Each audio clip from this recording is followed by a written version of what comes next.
ስቱዲዮ ጋብዘን መረጃ የምንጠይቅበት ጉዳይ ላይ ደርሰናል። የተወዳችሁ ተመልካቾቻችን የአዲስ መሶብ የአንድ ማዕከል አገልግሎት ደግሞ ዋና ጉዳያችን ይሆናል።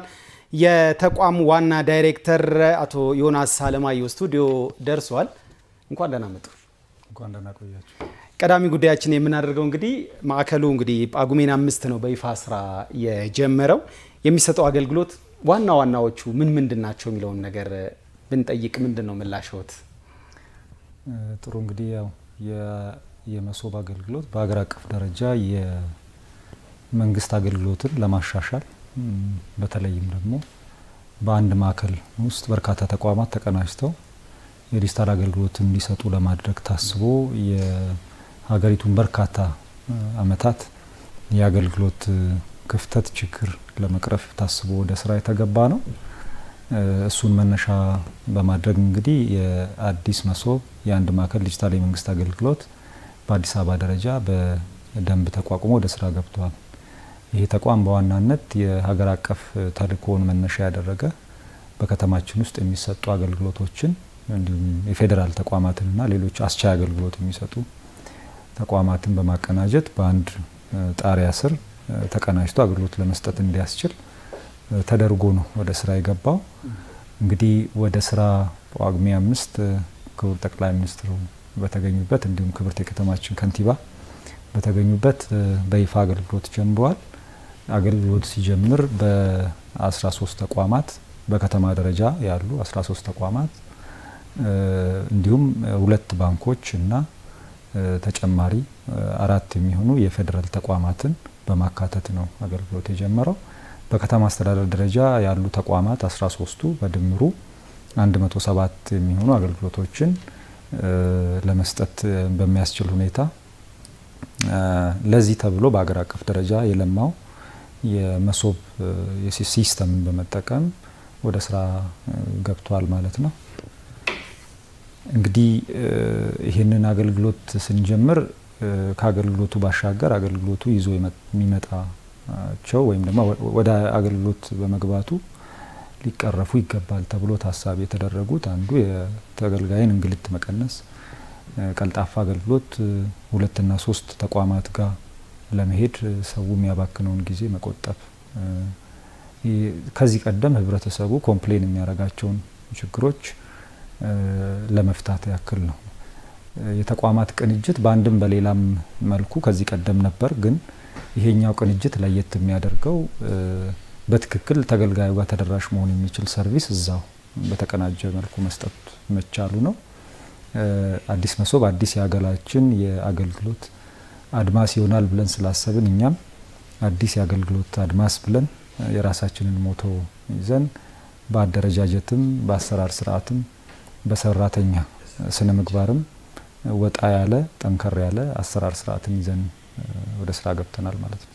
በጣም ጥሩ አቶ ዮናስ፣ እንግዲህ ማዕከሉ የመልካም አስተዳደር አገልግሎት አሰጣጥ ችግሮችን የተጓተቱ አገልግሎት አሰጣጥን ከመፍታት አንፃር የሚጫወተው ሚና ምንድነው? እንዲሁም ደግሞ በወረዳና በክፍለ ከተማ የሚሰጡ አገልግሎቶችን በማዕከሉ ማግኘት ይቻላል ወይ ሁሉንም ብለው የሚጠይቁአሉና እዚህ ላይ ምላሽ ቢሰጡ። እንግዲህ ለህብረተሰቡ በደንብ አሁን ወደ ሚዲያ ቀርበን በደንብ ያስተዋወቅን እንገኛለን። ያው በዚህ ተቋም ስር 13 ተቋማት አሉ ብለን ባልነው መሰረት ከሲቪል ምዝገባ ጀምሮ በሶስት የሚከፈሉ ዘርፎችን ነው አጠቃለን አገልግሎት እየሰጠን ያለ ነው። የኢኮኖሚ ዘርፍ የሚባሉ አሉ፣ ንግድ ቢሮ፣ ገቢዎች ቢሮ፣ ኢንቨስትመንት የምንላቸው፣ ቤቶችና ትራንስፖርት ብለን ደግሞ የከፈልነው ዘርፍ አለ። የቤቶች አገልግሎትና የትራንስፖርት ዘርፍ በተለይ የአሽከርካሪ ተሽከርካሪ እና የትራፊክ ማኔጅመንትን ጨምሮ፣ መሬትና ግንባታ ብለን ደግሞ የለየነው መሬት ልማትን፣ ካዳስተርን፣ ግንባታ ፍቃድን፣ ፕላንን የሚያካልል ደግሞ በተመሳሳይ ሁኔታ አለ። ስራና ክህሎትም በዚህ ውስጥ የተካተተ ተቋም ነው። እሱ ብቻ ሳይሆን ከፌደራል ተቋማት ደግሞ የብሔራዊ መታወቂያን ያው የሲቪል ምዝገባ አብሮ ስለሚመራ አብረን አካተን እንደ አንድ ተቋም አገልግሎቱ እንዲሰጥ ያደረግን ነው። የሰነድ ምዝገባና የሰነድ ማረጋገጫና ምዝገባ አገልግሎት አለ። የኢትዮጵያ ፖስት አገልግሎት አለ። ኢትዮ ቴሌኮም አሉ።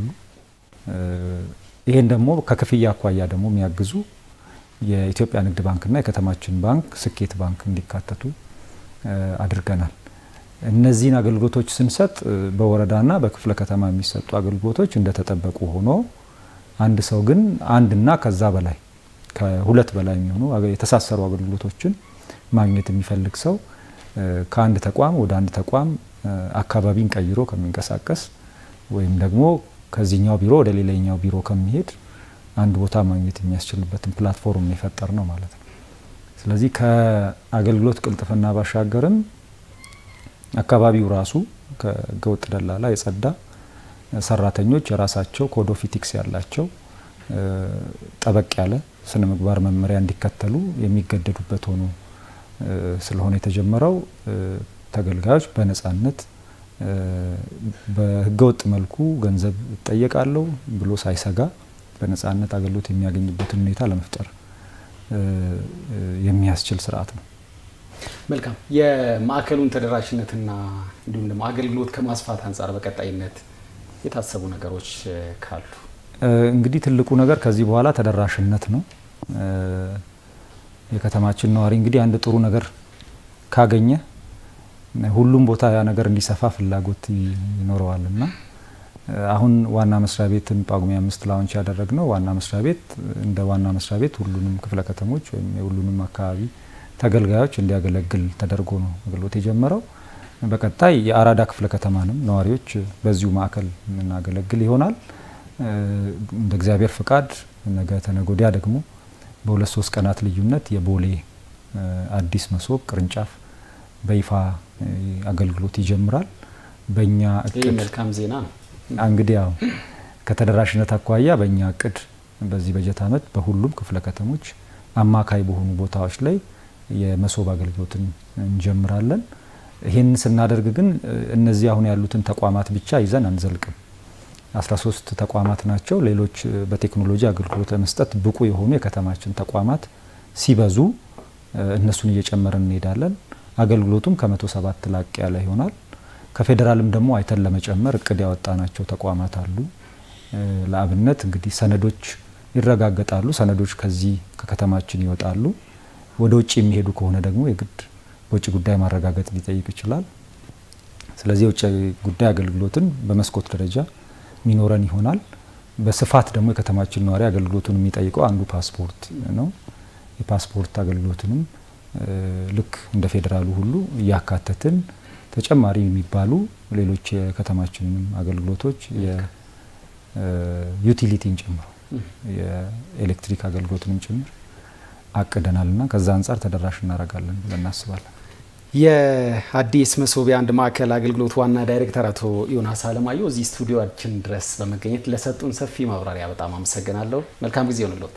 በጣም አመሰግናለሁ።